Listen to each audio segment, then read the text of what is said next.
ko'ysaqang, bir savol berdik ma'mani, zaloqim bo'lsa, sen sedasan, degan savolni Tamam. berdik.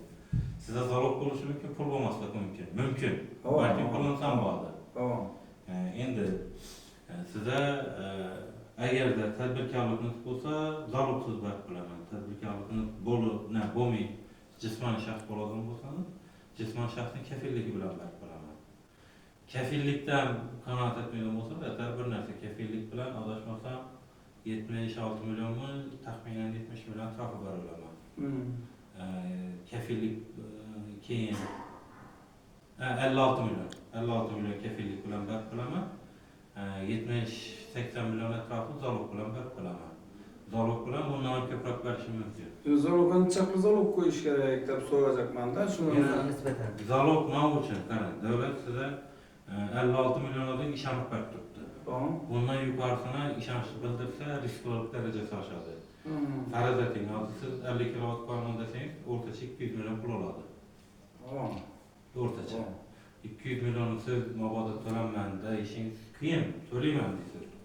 Lekin ertaga Vaqtida yetirib bo'lmaydi. har xil vaziyat bo'lishi mumkin. To'g'ri, Oilaviy to'g'ri. holat boshqa shu narsa uchun davlat o'zini qo'lasidagi tijorat banklari orqali xalqqa pul beradi, shu pulni qaytarib olishi kerak.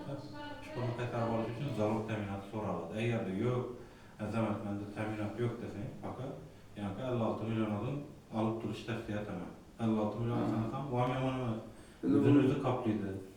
56 milliondan tun bo'lmadim deganda 10-12 million bo'ladi. Keyin joy masalasini zalog'a qo'yib uning uchun ikki joy bo'lishi kerakmi? Nechta Joyni ta'minot uchun qo'yadigan bo'lsangiz, agar ipoteka so'nishnimi yo'q o'xshaytasizmi? O'zi shu, masalan, so'nishi bo'ladigan bo'lsangiz, joyni garov qo'ysangiz, yashab turgan uyingizda boshqa odam bo'lmasligi kerak. Ya'ni sizni uyingiz zaruriy emas, zaruratdan tashqari uy bo'lsa, garov qo'ysa bo'ladi. Faraz eting, necha o'rnida turibdi. Siz panel pulini to'lamadingiz, kreditni to'lamadingiz, boshqa maqsadda ishlatdingiz. To'lash harakatida tursin, ikkinchi marta qo'ymaslik ham mumkin. Sizni nazarda tutib turamiz yo'q. To'g'ri. Endi qaysi joyda bo'lgan ham pul yo'q. Pul yo'q desak, shu vaqtda uyni musodara etiladigan bo'lsa, siz ko'chada qolib ketasiz.